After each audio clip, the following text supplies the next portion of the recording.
U.S. Secretary of State Marco Rubio says President Trump still wants to meet with his Russian counterpart Vladimir Putin, despite Trump saying just this week he canceled a planned summit with Putin, citing a lack of progress on ending Russia's war with Ukraine. We'd still like to meet with the Russians. We'd still want to, and I think I had a good call with Foreign Minister Lavrov, and we'll follow up on that. We're always going to be interested in engaging if there's an opportunity to achieve peace. Rubio was commenting after the U.S. announced new sanctions targeting the two largest oil companies in Russia, a move intended to put pressure on Moscow to negotiate a peace deal with Ukraine.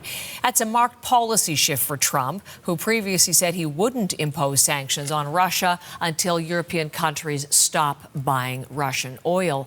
Anna Cunningham is in London, and she has more on these new U.S. sanctions. Anna, good morning. Welcome. Let's talk about the substance to these sanctions and how Ukraine has responded to Trump's about turn.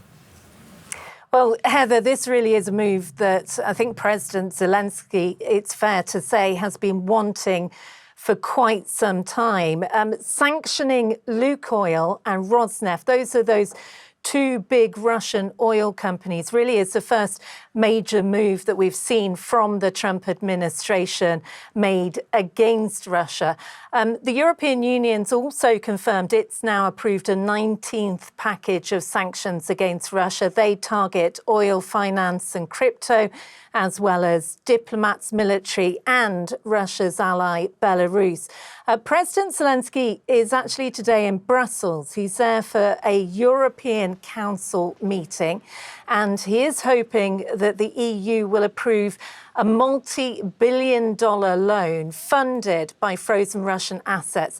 Let's just take a listen to what the Ukrainian president has been saying about those fresh sanctions on Russia just ahead of the start of that EU summit.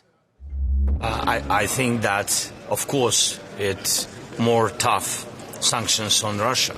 19th package is very important, and of European leaders of EU, but American sanctions are also very important. And this is a good signal to other countries in the world to join the sanctions. You know that not only energy, we need shadow fleet, etc., and continue until Putin will stop this war. Now, on the sidelines of that summit, we're hearing that President Volodymyr Zelensky has had a bilateral meeting with the French President Emmanuel Macron. But we've also heard some reaction from Russia. Their foreign ministry says that the move by the US is extremely counterproductive in terms of those sanctions. Russia's former president, Dmitry Medvedev, has actually gone further. He says Washington is on the warpath with Moscow. He's described the US as an enemy.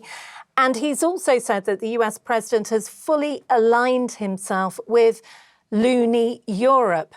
And Heather, in terms of those discussions in Brussels today, if that loan from those frozen Russian assets gets the go-ahead, and it still might not because they have been wrangling over a decision for 2 years now, Ukraine would use those funds to buy weapons, fund compensation for victims of the war, and also help with rebuilding. But Russia says it would be theft, and it is warning the EU if the loan is approved, then Russia says there will be a painful response. Thank you very much, Anna. Anna is in London.